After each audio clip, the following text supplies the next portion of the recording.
I'm Manoj Sionath, here to meet with Pat Moodley, IDC Regional Manager for KwaZulu-Natal, who is going to unpack key focus areas in the province and take me to a few IDC-funded projects that are making a real impact on the economy of South Africa. It's great to be back in KZN. So what's been happening since I left? The KZN regional office has always been one of the busiest offices within the IDC. Last year, for the financial year ending 2016, we done over 20 transactions, being new clients and existing clients, of which we created just in excess of over 2,000 jobs. So Pat, would you be kind enough to show me some of your projects in the province? Sure, Manoj, I'll love to show you what's happening in KZN. Let's do it. Paul, it's quite an impressive operation you have out here in Kodakuza. Thank you, Manoj, and welcome to Gledal Sugar. The Gledal Sugar Company was formed in 2009, and we farm on an area of about 35,000 hectares of land, delivering on average 1.5 million tonnes of cane annually. Tell me a bit more about the Jake Dube farm and the community it's involved. We started harvesting for the farmers in the year 2000, and last year, fortunately, we were introduced to the Jake Dube by other farmers. We do the harvesting of the cane from the field to the zone, and from the zone it goes to Gledal Sugar Mill on a daily basis and work 24 hours. Gogo Green project came from an idea of the women who were farming. And then we decided, what can we do? Let's all come together and make another project which will assist to generate income. Then we came up with the bakery. I started importing Esnekeke products from America. I started bringing them in. I rented this little factory and started importing products. We're starting off very slowly, only with 5 different products, but we have 35 different brand names that we can expand to. It can grow to a massive facility. Welcome at MDoors. Thank you very much. We do mouldings and shelving. We only work in pine, and then we also do laminated shelving, all the standard sizes. Yeah, KZN is always busy, more especially in the textile clothing sector. Okay. We've done quite a few transactions. The business started in 1986, my father. We're out here in the rural area to create employment, and that was the whole aim and ambition. At the moment, we're supplying parastatals like Eskom, South African Police. A fabric is supplied to us, and we just make what our customer needs, bringing in orders and then manufacturing our own. You know, by funding one sector, you tap into another sector. And the only way to do that is to proactively go out there to make a difference.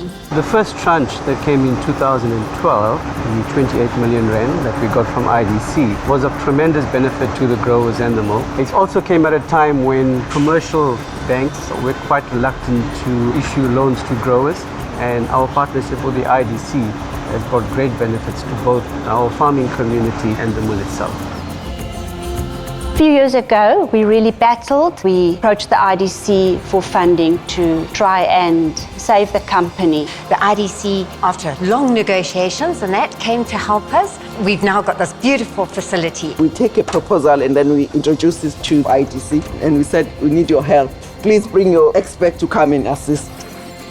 A few years ago, we were awarded the SAPS tender. We didn't have the finances to back this up. So I applied to IDC. After a while, we managed to get funding.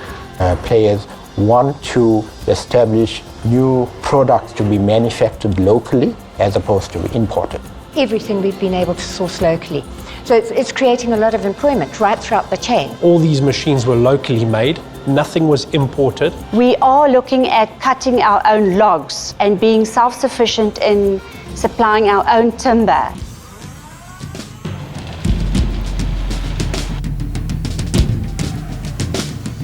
We need to get the unemployment rate down. And the only way to do that is to proactively go out there to make a difference. We employed 373 people here, and equally SAPI employed about the same number of people. We basically employ about 50 people, just including our drivers, our cutters, and guys on the floor picking cane. And we employ mostly local guys. The biggest asset of any business is the employees. We've got 65 permanent employees, of which 38 is ladies, and they are all from the local community. Ngoba siye saqala la eMdozi singomama sisebenza sa gaina a lot safunda okuningi siye sathola ama courses athile Sagayina siwumphakathi la eMdos njengomama sakwazi ukufundisa izingane zethu sakwazi nathi uqobo ukukhula.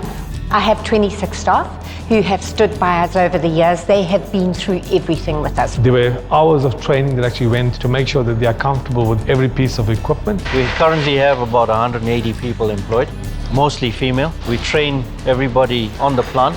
How long have you been working here? 6 years. I started 2010. I was coming from the school. I didn't know nothing. I was just taking score. Then they trained me to work on the machine. After that, they put me as a supervisor. They trained me to be a supervisor. Pure nature of keeping people in a job has been our inspiration. And do you enjoy working here? Yeah, I'm enjoying it. There are 14 members, and then we've got 6 that are youth, and the rest are women. In the timber business especially, what message do you have for other women out there to make it happen? I know just from my own experience, you have to work very hard. One of the biggest things I've learned from IDC is people have believed in me that haven't even known me. It means that now as a black woman, I've got pride. We are all having a challenge of unemployment. So this project is one of the game changer that will transform and bring hope to the youth that have lost hope.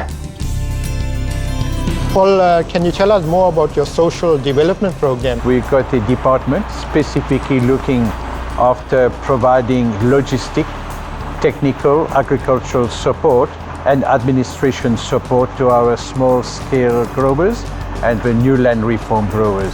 You know, to put Ankamas on the map so that people come here, so that we can create more jobs and create more economy for this area. 6:30, the bread is out. It's going to the schools. We're supplying the school, which is in the school nutrition program. Are planning with the IDC, and we have spoken to them about it, sitting down and doing a shares for all our staff, that they have an investment in the facility. My biggest aim is to actually give back to the community. Whatever we're manufacturing and supporting is to give to and build a foundation in some form of charity.